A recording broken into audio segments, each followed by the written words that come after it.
So we're now in full moon territory as of today, though increasingly more tomorrow, and the precise opposition sun-moon happens on Thursday.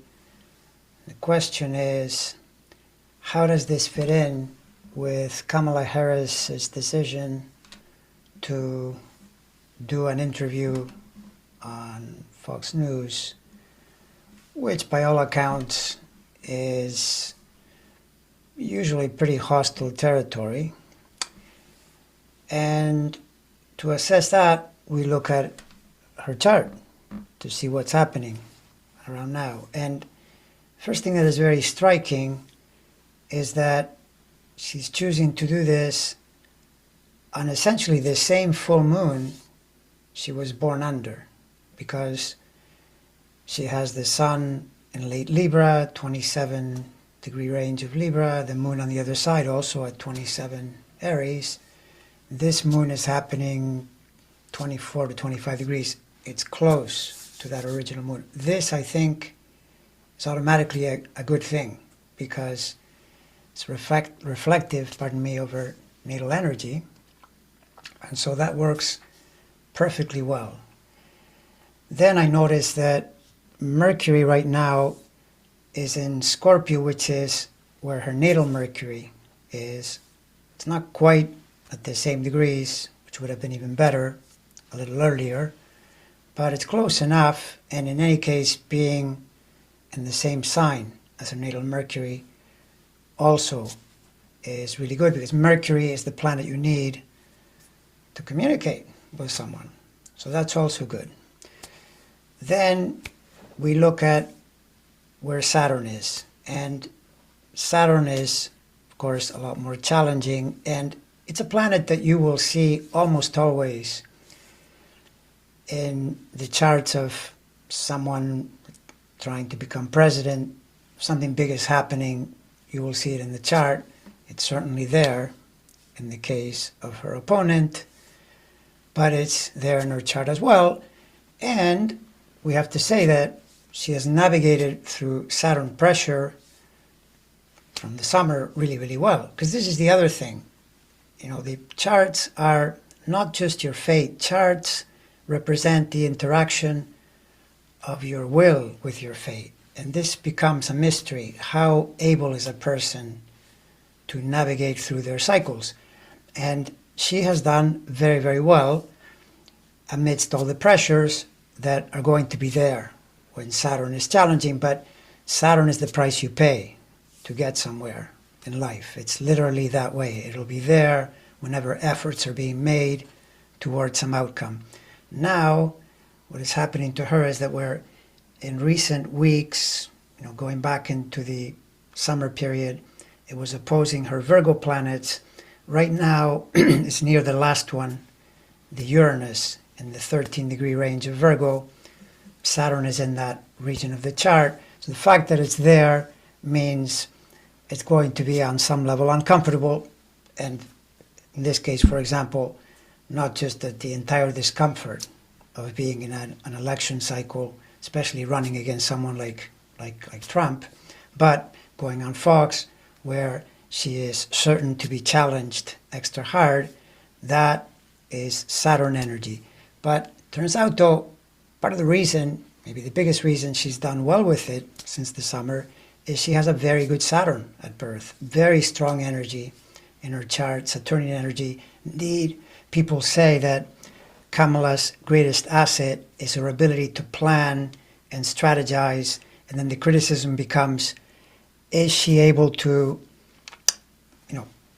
respond more spontaneously? The idea of being on your feet and quickly adapting to a situation, which I think she's done really well with as well. But this represents an extra challenge, because Bret Baier is definitely going to challenge her. In fact, if you want to know what his style is like, look up the interactions he's had with the Orange Abomination, and you will see that he's really relentless. He will turn to the facts and he will call you out.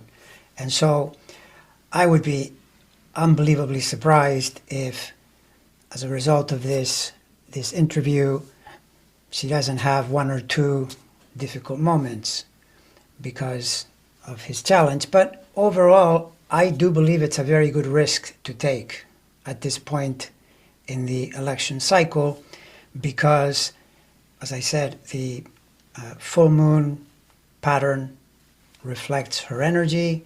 The Mercury is in a good place, and the Saturn is strong, of course, her natal Saturn, and the fact that it's challenging, she can definitely surmount it. But the trump card, no pun intended, is that Jupiter is near her ascendant. This makes all the difference, and it's super important for her to be out there doing things like she's been doing.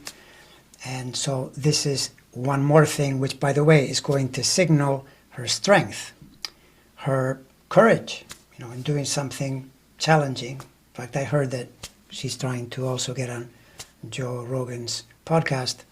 All of it is good.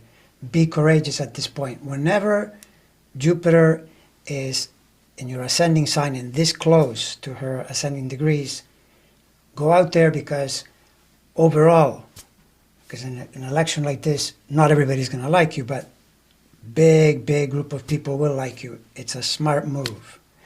In contrast, look at what her opponent is doing. He's clearly out of sorts.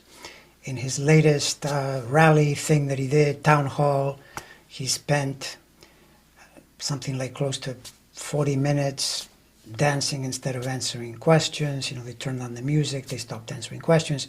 He actually said that voters should remember to vote on January 5th, which is kind of a Freudian slip, right? He's probably thinking of January 6th and how he's going to, try to arrange something similar. The point being that he is, I think, increasingly demented, and he's also weak. He won't do interviews because he's scared. He knows that he's going to get in trouble, right? And so the contrast, I think, is going to mean something, because in the end, in order to get elected president, strength is an important quality, and Kamala is demonstrating it in spades, in my opinion. And the other thing is that, I did say, yes, it's a little risky because she'll probably, despite all her planning, run into one or two things that she's not totally prepared for. But Kamala, I think, is really underestimated by people. She is a lot sharper than people give her credit for, which is why she did so well in such a short period of time and essentially turned the race around. Although, of course, we're all feeling nervous in the sense that all the polling, all the expectations show that it's really close. I still say this is tilting her in her direction as we move toward, election night. And in terms of the other guy, it's clear to me that the combination of the full moon and the Mars pattern that I talked about in a recent video is going to be a problem for him. And indeed, it's entirely possible that part of his rage, part of his discombobulation, could turn out to be this very thing. If she goes on Fox and performs anywhere near the level that, for example, Pete Buttigieg exhibits when he's on Fox, it's going to really upset him, and he's going to say, why did you let her on there? Because he knows that kind of message is harmful to him. So, bottom line, in conclusion, my sense is this is a very good move, and it's going to turn out well for her in terms of the election result.